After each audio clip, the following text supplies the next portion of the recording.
Hey guys, welcome back to Wrestle News 365. Hope everyone is doing very well, having a good Wednesday. As always, there is a ton of news stories to get into today, so let's get straight into today's stories. And let's start off with WrestleMania, because of course WrestleMania is in the news right now. Obviously the next 3 locations and dates for WrestleMania were revealed earlier this week for WrestleMania 37, WrestleMania 38 and WrestleMania 39.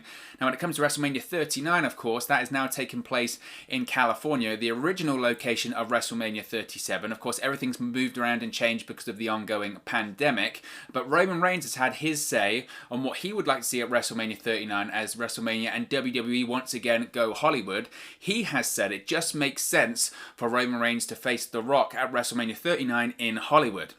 Now, WWE Universal Champion Roman Reigns says that it just makes sense for him to be booked in a match against his cousin The Rock for WrestleMania 39 from Hollywood. Now, Reigns spoke with Ryan Satin of Fox Sports for an interview that will be released later this week. Reigns says it makes sense for him to face his cousin on the grandest stage of them all in Hollywood. He said, quote, "We'll go to Hollywood for WrestleMania 39, and I think it just makes sense," when he was talking about a potential clash against The Rock. He also continued, quote, "He is the biggest box office attraction for the big screen, so to be able to take that and match it up with the biggest box office attraction in sports entertainment, I think some magic would be made." Now, Reigns versus The Rock is something that's been rumoured and discussed for years at this point. The Rock actually discussed the potential match on his YouTube channel last year. Paul Heyman also recently chimed in, said that The Rock brought up the idea for a match against the Tribal Chief and not the other way around. Now, WWE, as I mentioned, announced this past weekend that WrestleMania 37 will be held in Raymond James Stadium in Tampa Bay, Florida on April 10 and April 11 of this year. WrestleMania 38 will be held on April 3rd, 2022 from AT&T Stadium in Arlington, Texas. And WrestleMania 39, as I mentioned, will be held at SoFi Stadium in Los Angeles, California on April 2nd, 2023. Now, the Roman Reigns-The Rock match has been discussed for, as I mentioned, a long time at this point, a really long time, and it's certainly everyone wants to see this match. There's no doubt everyone wants to see this match. It probably is the biggest match WWE can do right now, and I say right now, but WrestleMania 39 is in 2 years time, but it certainly is the biggest match I think that WWE could put together with current and former stars potentially. I think the issue would be is that a lot, and I mean a lot, can change in 2 years, especially just in life at the moment, but especially in the worlds of sports entertainment and WWE. Things change so quickly. Things change from week to week rapidly in WWE, let alone a couple of years. I understand what Roman Reigns is saying. That is a WrestleMania level match. That is a marquee match, and given The Rock's age at that point, I mean, he's what? How old is he now? 40. He's in his 40s, isn't he? I think he's 45, maybe a little bit younger than that. So by the time WrestleMania 39 rolls around, there would be the conversation at that point to say, look, this would probably be The Rock's final match. And I think that's what The Rock's been probably looking for when it comes to WrestleMania over the course of the last few years. When it comes to The Rock and his plans for WrestleMania, WWE wants The Rock there every year. This is what kind of makes me laugh when it comes to these The Rock plans, because pretty much for every WrestleMania in recent history, WWE have had plans for The Rock to be there. It's just been a case that The Rock can't be there because of his schedule or because of his acting commitments, or it's not been the right match or whatever. You can go back as far back as WrestleMania 30. He was scheduled to face Brock Lesnar at WrestleMania 30. Can you imagine? The whole breaking the streak thing wouldn't have happened. He was scheduled to face Brock Lesnar the night after WrestleMania 29, after he lost to John Cena. The plans were to shoot an angle with Brock, and they would revisit that at WrestleMania 30 next year. What happened though? The Rock got injured during his match against John Cena, had to have surgery, and that kind of scared him off of having other matches with WWE, because it then became apparent that movie studios wouldn't insure The Rock if he was going to be in these matches, and they said, look, if we're going to insure you, you can't wrestle. And the issue then would be, okay, well, I can wrestle when I'm not doing a movie, but this is The Rock. He's the biggest star in Hollywood. He's the biggest box office and action star in Hollywood and in the films right now, even during the pandemic. He's never not working. He's never not in production for a movie or anything like that. So his schedule is so difficult to do that he just can't commit the time to be appearing on Raw or SmackDown every week, and then plus do the pay-per-view. And in addition to that, it comes down to finances. These productions, these movies are worth millions and millions of dollars. I mean, the budgets have been insane for some Rock's movies. They just have. They're not willing to waste that. Producers, investors, nobody's willing to waste that by having The Rock take a dodgy spear at WrestleMania. They're just not. So it's difficult. It's difficult. Like I said, there have always been plans, whether it was The Rock at WrestleMania 30, they wanted him to face Triple H at WrestleMania 32, they wanted him to team with Ronda Rousey to face Triple H and Stephanie McMahon at WrestleMania 34. There are always plans. There are always plans for The Rock to appear at WrestleMania or have a match at WrestleMania. For whatever reason, it just hasn't worked. So I'm sure right now, I'm sure over the course of the last 12 months, whilst WWE wasn't sure if WrestleMania was going to be in SoFi Stadium or not, I'm sure there were plans to say, look, can we get Roman Reigns versus The Rock? You know, let's kick off and get out of the pandemic in the best way possible. Let's have this big reset when it comes to WrestleMania 37. If it does take place in Hollywood, California, let's do Reigns versus The Rock. Some might say that's why they turned Reigns heel in the first place. I'm not necessarily sure that's the case. I probably think they did it just to rejuvenate the character, do a complete different character change, and just get him more over than he already was, and that's been entirely successful, massively successful, but I'm sure that played into their minds. I think it's always been their goal to have Reigns versus The Rock. Now, we know that things have changed now when it comes to the WrestleManias, and it does look like WrestleMania 39 would probably be the best time to do it now. It does, because you would hope, I mean, I don't know, nobody knows at this point, but you would hope 2023, we might be back to whatever the new normal is by that point, and we might be able to have a WrestleMania with a stadium full of people. If that is in SoFi Stadium, that's over 100,000 people. That's in Hollywood, California. You've got the Hollywood Rock. It makes the most sense. The only issue would be, is Roman Reigns going to still be big deal heel Roman Reigns at that point, or would he have turned back babyface? Because the reports were, weren't they, when Reigns turned heel, that this is all to get him more over as a babyface eventually. So I don't know. I don't know what the situation will be there. I think ultimately, does it really matter if Reigns is heel or babyface during that period of time? No, not really. Reigns versus The Rock, still a massive match anyway. So in the grand scheme of things, it doesn't matter. It doesn't matter. That's still a massive match.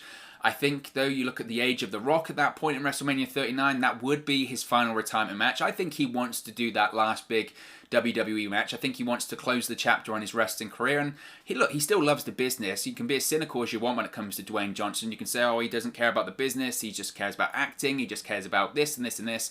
He loves pro wrestling. You can tell. He still talks about it a lot. I think for a period of time there, when he first transitioned into becoming an actor, he was told by those big Hollywood bigwigs and agents and producers, you know, you can't talk about pro wrestling. Pro wrestling's a dirty word. No, they can't talk about that. So he had to distance himself.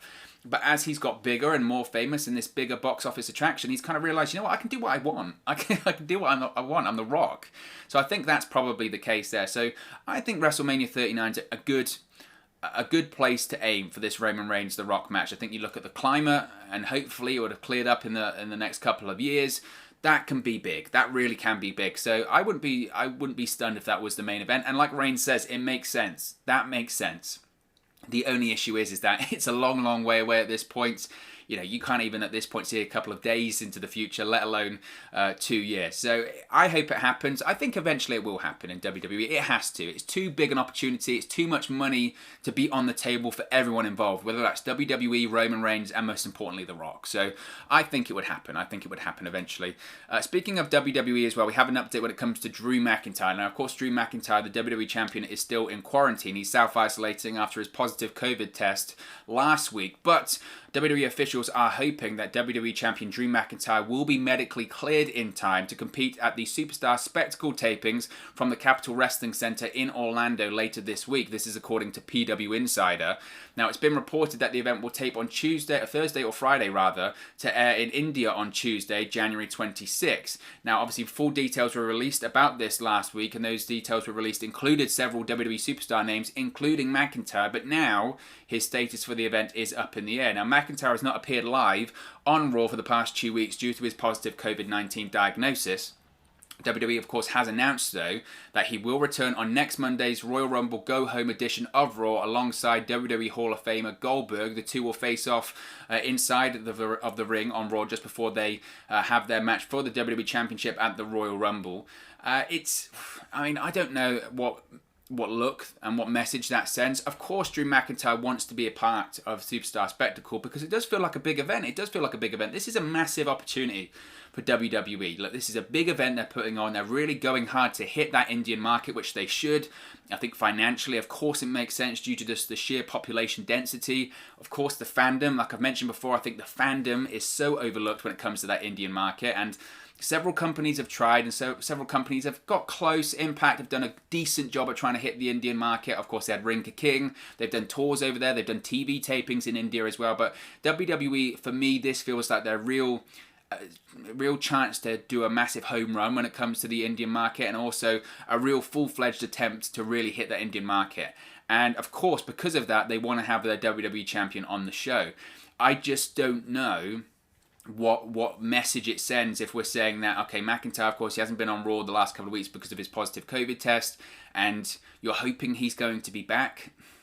And I know when it comes to the self-isolation and the quarantine, it depends. I mean, they say 14 days. Some people say 10 days. Jericho, when he tested positive in September in AEW, he did a 10-day quarantine and then tested negative, and he was able to compete at all the Dynamite tapings, which some people even then raised their eyebrows at. So I don't know. I don't know when it comes to McIntyre here. Like, ultimately, if it's on Thursday, then that is about 10 days or so, isn't it? I believe. Or you got Monday, a week. It's about 10 days. Ultimately, what it will come to his COVID test. If he still tests positive, then he won't compete at the event. And he said he's asymptomatic. There have been reports that contradict that and say that he's experiencing mild symptoms. If he's still experiencing mild symptoms, then he shouldn't be there, regardless of if he tests positive or negative. So I think it's going to come down to a judgment call, frankly. And I don't know. I don't know if it sends the best message. Ultimately, they would want their WWE champion there.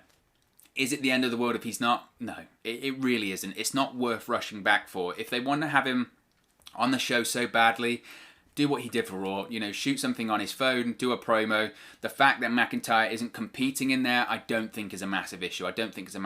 They can do other spectacles, they can do other events, and McIntyre can compete.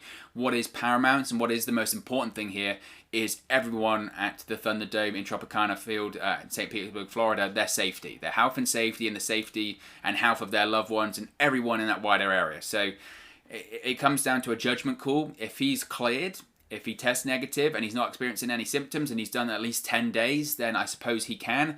Again, I just wonder about the message that it sends out during this period of time. Let's still talk about WWE and talk about SmackDown. We spoke about SmackDown in the overnight ratings the other day, but once again, things changed from the overnight ratings because the final viewership is in and SmackDown has risen once again because Friday's live WWE SmackDown, featuring a show-closing contract signing segment with Adam Pearce and WWE Universal Champion Roman Reigns, drew an average of 2.262 million live viewers on Fox. This is according to Showbuzz Daily. The final number is up from the overnight viewership that was released on Saturday morning, which was an average of 2.153 million live viewers. The number is also up 6.7% from last week's final SmackDown viewership of 2.120 million viewers. Now that's crazy, isn't it? Because the overnights said that SmackDown was only up 1.6%. The final rating says that it's up 6.7%. That is a massive difference. That shows that SmackDown's heading in a better direction. It's crazy. It goes to show with these overnight viewerships that you can't take them as they always play out. I'm not sure going forward if we'll even talk about the overnight ratings, because I'm not sure if we should, because the final ratings are so different. Really, it's crazy. Now, Friday SmackDown drew a 0.67 rating in the key 18 to 49 demographic, which is up a whopping 19.6% from last week. That is huge. That is massive. A massive rise for SmackDown there. They also drew a 0.82 rating in the 25 to 54 demo and a 0.36 rating in the 18 to 34 demographic. Last week's SmackDown drew a 0.56 rating in the key 18 to 49 demographic in comparison to this week's 0.67, a 0.68 rating in the 25 to 54 demo and a 0.31 rating in the 18 to 34 demographics. Now, besides the taped Christmas night episode that drew 3.303 million live viewers with a 0.96 rating in the key 18 to 49 demo, this was the best SmackDown viewership and rating since the Survivor Series Go Home show on November 20, which drew 2.326 million live viewers with a 0.7 rating in the key demo. However, it is still down 11.7% from the same week last year, which is the trend. So, good news and bad news, essentially, when it comes to SmackDown there. It's up significantly last week, over 6%. That's a significant rise for a show like SmackDown. The demo being up nearly 20%, I'm sure WWE will be very happy about that, especially Fox will be happy with that. Advertisers will be happy because that's what they look at. Yes, they do look at overall viewership, but nowadays they do look at that key demo. And the fact that it's up 20%, they'll be very happy because WWE, frankly, is considered to be an older audience, especially when you look at NXT. They have that core older audience, which is funny because the show is skewed towards younger people and it's PG and it's for families, but the fact that they're getting that 18 to 49 demo rising significantly, they'll be very happy, very, very happy with that. However, like with Raw, like with NXT, like with even AEW as well, it's still down about 10% from the last year. That is a consistent theme across the board. Now, obviously, as we speak about at length here on the show, there's for a variety of reasons for that. It's because of the way people consume content. Every year TV ratings go down because less and less people watch TV. And of course the pandemic, people are, cutting the cord when it comes to cable. I know this is on network TV, but people have got other priorities. There is a lot going on in the world right now. So that's the situation. That's the situation there. So, but SmackDown will be happy. SmackDown and WWE, they'll be very, very happy with that. Let's move over to AEW because AEW has filed to trademark Too Sweet. Yes, AEW has filed to trademark the Too Sweet term. The company filed to trademark Too Sweet on January 14 for merchandise and general pro wrestling use. The following use descriptions were filed to the United States Patent and Trademark Office. It includes merchandise such as bandanas, hats, headwear, pants, shirts, shorts, socks, sweatshirts, undergarments, jackets, and t-shirts. Now, of course, Too Sweet was made most famous by The Click and the NWO. The Too Sweet term gesture has been used by various pro wrestlers over the years, including the current AEW World Tag Team Champions, the Young Bucks. Now, this is one of those stories, isn't it, that gets people talking because some people try and play up the narrative that AEW are stealing Too Sweet away from the WWE, and I'm sure the WWE and their intellectual property people, and I'm sure their trademark people and all that kind of stuff will look at this, because they will. It's a difficult one. You have to look at the origins of the name, of course, and the origins of the use, which, as I mentioned, was The Click and saying Too Sweet, and the NWO. I've obviously said it was made famous by The Click, but it was made most famous by the NWO saying it was too sweet and then doing that in WCW. That's always been the deal, right? So WWE, it's surprising. It's very, very surprising that they haven't trademarked that. Sometimes when it comes to WWE and these trademarks and all this kind of stuff, they can be a bit sloppy on it. They really can. There's so many times they've let stuff slip, and then AEW and Cody Rhodes, they try and pick it up, and then WWE weasel their way to getting it back. That's how we had that thing with the whole WCW pay-per-views. That's how Cody Rhodes has got his name back and the bartering that went on with that. So I'm sure when it comes to social media, because people are very tribal, right? You like WWE or you like AEW, which just to me is bizarre, but that's just life. That's people, I guess. Some people will be very upset by this. I can't believe AEW are taking Too Sweet. How dare they? That's not theirs to take. Well, if it's not owned by anyone, it is. And frankly, Kenny Omega and the Young Bucks and everyone in AEW, they have been using it a while, going back to New Japan, and I'm surprised that nobody tried to get it before. It's one of those things, isn't it, that I think sometimes when it comes to these trademarks and all that kind of stuff, that people just say, oh, Too Sweet, I bet WWE has that, and then they check it, and then they go, wait a minute, WWE doesn't have it. No one has it. And then they get it, and then suddenly it becomes a big deal because they're like, why did no one have this? It was like the same with those WCW pay-per-views. They let them lapse. AEW pounced on it, Cody Rhodes specifically, and then WWE's like, no, we have it. It's weird. It's weird. This whole intellectual property and trademark and stuff, it's very, very strange, isn't it? So, I mean, credit to AEW. Credit for whoever their lawyers and their legal team are for noticing that was available. Credit to them for going after it. Nothing wrong with it.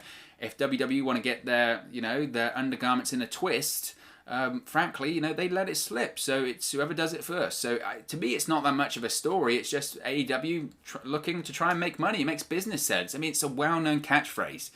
If it had on there, you smell what the Rock's cooking, if that wasn't trademarked, I would say to AEW, do it, because then you can sell some t-shirts, because you own that phrase. So it goes the same with this. If AEW gets that now and they can print shirts saying Too Sweet on, how much money are they going to make? A lot. So it makes total business sense there. Speaking of AEW as well, we have some segments announced for tonight's episode of AEW Dynamite. AEW has announced 2 segments with top stars for tonight's episode of Dynamite on TNT. Sting, as always, will return to the show to congratulate TNT champion Darby Allin for retaining his title over Brian Cage last week on the New Year's Smash Night 2 show. I will mention that before I get into what you can see on the screen there, which is the Kenny Omega segment.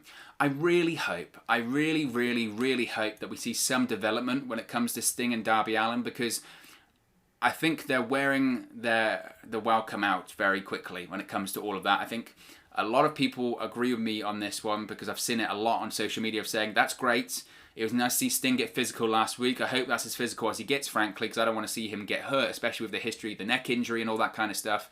But we need more. We need more there. We can't just have every single week Sting come out with Darby Allin, it's snow, Team Taz backs off and goes, oh, and that's it. We need more than that. The debut of Sting was great. The first couple of weeks of him staring at Darby Allin standing in the stands and Sting pointing at him and then Darby disappearing, that was great. And seeing Sting appear with Darby coming down out of the stands, that was great too. But we need more. I think everyone would agree we're pretty tired at this point of seeing Team Taz get covered in snow and then Darby Allin and Sting just stare off with Team Taz as they cower down. We need more. We need an explanation on their relationship. We need some development on their relationship. We need to have this explanation. That's Darby and Sting now. That Sting's the mentor or the manager of Darby Allin. I don't know, but we need more. We need more, I think, at this point. There's no doubt about that. Also, as you can see on the screen there, AEW World Champion Kenny Omega and Impact Wrestling Executive Vice President Don Callis will also appear on Dynamite tonight. Omega will be there to, quote, reflect on his dominance just days after working the Impact Wrestling Hard to Kill main event where he and Impact Tag Team Champions The Good Brothers defeated Impact World Champion Rich Swann, Chris Sabin and Moose. Now, I know what some of you will be saying if you're watching this. You'll be saying, there's so much happened last night when it comes to Impact. Don't worry, we're going to be covering all of it. I've got videos lined up for the rest of the day covering all those things, so that's why we're not going to talk about them here, because we're going to talk way more in depth about what happened on Impact last night. And trust me, if you haven't watched Impact, a lot happened last night, and I'm very excited about what's going on over there in Impact. But let's stick with AEW, because AEW wrestler Britt Baker has spoken about her heel run in All Elite Wrestling. Dr. Britt Baker appeared on Sunday night's main event with Jason Agnew to talk about her current heel run and its success despite 2020 being such an odd year. Baker, as everyone knows, is both a professional wrestler and a dentist. I don't know if you've heard that. It's never been mentioned before. She was the first woman signed with AEW and debuted on their pay-per-view Double or Nothing in May of 2019 by defeating Nyla Rose, Kylie Ray and Awesome Kong. For a while, it looked like the AEW Women's Division would be built around Britt Baker and her babyface character. However, not long after AEW Dynamite finally aired on television, she was quickly receiving boos from the audience. She said, quote, I blame JR, with full-blown respect to JR, but he really screwed me. Every frickin' episode of Dynamite, he mentioned I was a dentist 100 times. It got to the point where it wasn't cool anymore. But thankfully, AEW reacted very quickly and had the insight to turn Britt Baker heel, which happened on the Jericho Cruise in January of 2020. She would berate Tony Schiavone after a victory over Priscilla Kelly. When asked whose idea it was to turn heel, the dentist, she's a dentist, revealed that it was indeed Kenny Omega who first approached her. She mentioned that he came up to her during training one day with the pitch saying there weren't many heels in AEW at the moment and thought it would work. She said, quote, at that point in my wrestling career, I'd never been a heel once. So just like my whole experience with AEW, I think it was kind of thrown into the fire. Let's go see if it works. And it did. Obviously, it was the right decision. That babyface character was so like 1980s white meat babyface, smiling. I'm a dentist. Remember, there was an episode of Dynamite in Pittsburgh, and she's from Pittsburgh. She's a big Pittsburgh Steelers fan. She came out with the mascot and all that kind of stuff. She got a good reaction, but it was so forced. It was so forced. Like this person, please like this person. And it was just like, oh, you know. And I don't even know if she's right there, if she's saying it tongue in cheek about the JR stuff, but I don't even know if it was the fact that, oh, she's a dentist. It was just something missing. It was so bland. That was the problem. It wasn't necessarily the fact that she was a dentist. It was just boring. It was just bland. This Britt Baker is way better. Way better. Way more engaging. Way more funny. Way more entertaining. And at the end of the day, it's an entertainment business. Heel Britt Baker is far more entertaining. You can see more of the personality. The promos are better. The matches are better. Everything's better. So obviously, it was the right decision. It absolutely was the right decision. Let's go back to WWE. And WWE is paying tribute to WWE Hall of Famer, the late Pat Patterson, on what would have been his 80th birthday. WWE posted several photos of Patterson and wrote, quote, "Honoring WWE Hall of Famer Pat Patterson on his birthday, hashtag thank you Pat." WWE has also released the trailer for My Way, the life and legacy of Pat Patterson from the WWE Network documentaries series. The documentary will premiere this Sunday at 10 a.m. Eastern on demand, then air at 8 p.m. Eastern on the live feed. The documentary will focus on the life and career of Patterson. The Patterson documentary will feature never-seen-before interviews with several stars and Hall of Famers: WWE Chairman and CEO Vince McMahon, Bruce Pritchard, Stone Cold Steve Austin, Bret the Hitman Hart, Shawn Michaels, Hulk Hogan, and Patterson himself, among others. This is what Vince McMahon said in the trailer. He said, quote, "I learned so much from Pat in ways that I really can't articulate." Patterson passed away back on December 2nd at the age of 79. His official cause of death was liver failure caused by a blood clot. So obviously, I think everyone's going to be watching that documentary over the course of the weekend when it does come out. Pat Patterson, legendary figure, and still a massive loss to the industry. Just WWE wouldn't be WWE today. It just wouldn't without Pat Patterson. There are so many things in WWE that have Patterson's fingerprints all over it. The Royal Rumble's coming up at the end of the month. That isn't a thing without Pat Patterson. That's his idea. That's his creation. That's Pat Patterson. So no doubt everyone's going to be very excited to see the Patterson documentary this coming weekend. Sticking with WWE as well, we have some interesting news about Mercedes Martinez, because she's revealed why she left the Retribution group to return to NXT. Now, WWE NXT superstar Mercedes Martinez recently spoke with PW Insider and indicated that she left the Retribution group over creative differences. Now, Martinez debuted in Retribution as Retaliation last summer, but she left the group in the fall just after it was reported that she had asked to be sent back to NXT. Martinez revealed that the opportunity just wasn't for her. She said, quote, "I was given an opportunity and I took the opportunity not knowing what the outcome would be. You got to make the best with anything you can, but I think when that opportunity came, it just wasn't for me. When you hit the pinnacle of your career, as I did, hitting 20 years, you just want to make the most of your career and make it a part of a legacy. I just think being part of that group, it's not hidden. It's not a hidden fact that it was me. I don't hide that fact. I don't mention it, only because I was just a small part of what the bigger picture is." Martinez then added she had no hard feelings and she wishes the best to the other members of Retribution. She said, quote, "It's kind of one of those things where it is, this is Mercedes, this is where Mercedes is, but maybe it isn't the fit. Maybe she doesn't fit the mold. It doesn't fit her career. It was no hard feelings.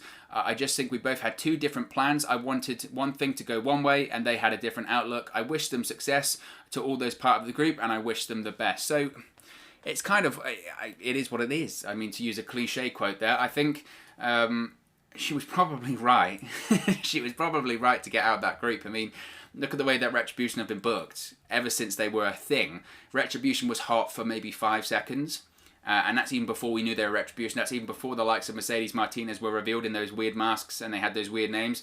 I think Mercedes Martinez was absolutely right. She saw the writing on the wall for what Retribution was about to be and what Retribution is right now. And that's just a missed opportunity. A missed opportunity. Could have been something special and just completely poorly booked, poorly executed, just all around bad. And she was right to get out. Creative differences or not, I think that's her way of saying, you know what, I dodged a bullet. I dodged a massive bullet because it wasn't for me. She's better off in NXT. She's way better off in NXT. I think when you listen to why she signed with WWE in the first place, you have to remember Mercedes Martinez signed with WWE. She had an offer from AEW and WWE. She signed with WWE and NXT because she was going to work for NXT, but ultimately she wanted also to progress and transition into a coach, because being a coach for WWE and NXT, for her, she felt like there was more job security there. She wanted to set up herself and her family for later on in life.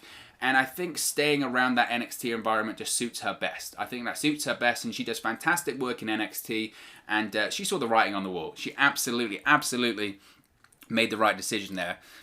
Speaking with WWE as well, WWE has announced, or it's been revealed, that WWE has signed indie star Anthony Henry. WWE has signed top indie talent Anthony Henry. Henry had been reported to be signing with WWE for several months at this point. He finished up with Premier Wrestling Experience over the weekend and had a farewell at the show, then tweeted a goodbye to the promotion on Twitter, but PW Insider has confirmed that Henry has signed with WWE and is headed to begin training at the Performance Center ahead of his eventual NXT debut.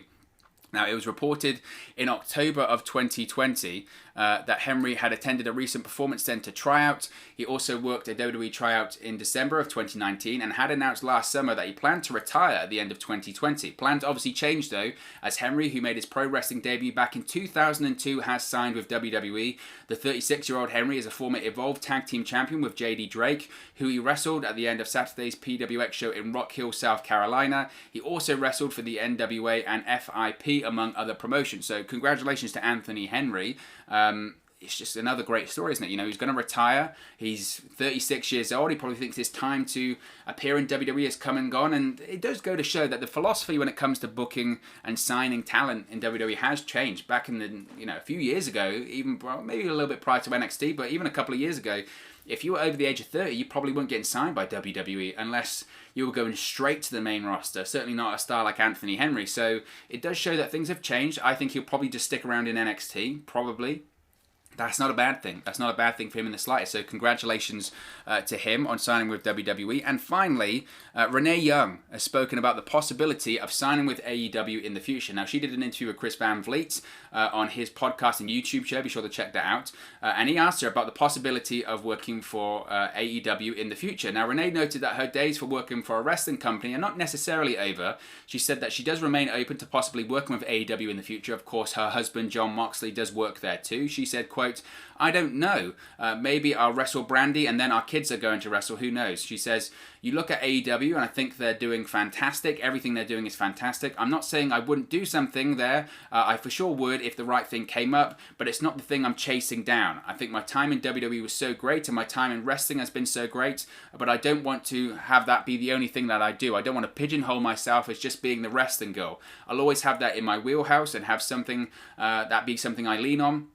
But I think there are so many things that I want to do that I think just going right into a wrestling company would sort of be taking away from my whole purpose of wanting to walk away. So that's the situation. Ever since Renee Young left WWE or her contract expires, whatever, everyone was, oh, she's going to go straight to AEW. And we did a video here at the time and I said, I really don't see it. I really don't see that happening. This is a person that is so talented, so talented. She couldn't stay with WWE because there wasn't a position for her right now, and she's just too good. She's too good to be an interviewer on SmackDown. She was the female Mean Gene, but she could do so much more. She was a TV host. She needed to have her own stuff. That's why WWE Backstage worked for her, because she was a television host. And it wasn't necessarily just WWE, she was a Fox employee. And once that got cancelled, you couldn't have her go back to just doing interviews in the ring. She was too good. She was far too good for any of that. And this is someone that's had, interviews about possibly becoming a correspondent on The Daily Show way back when.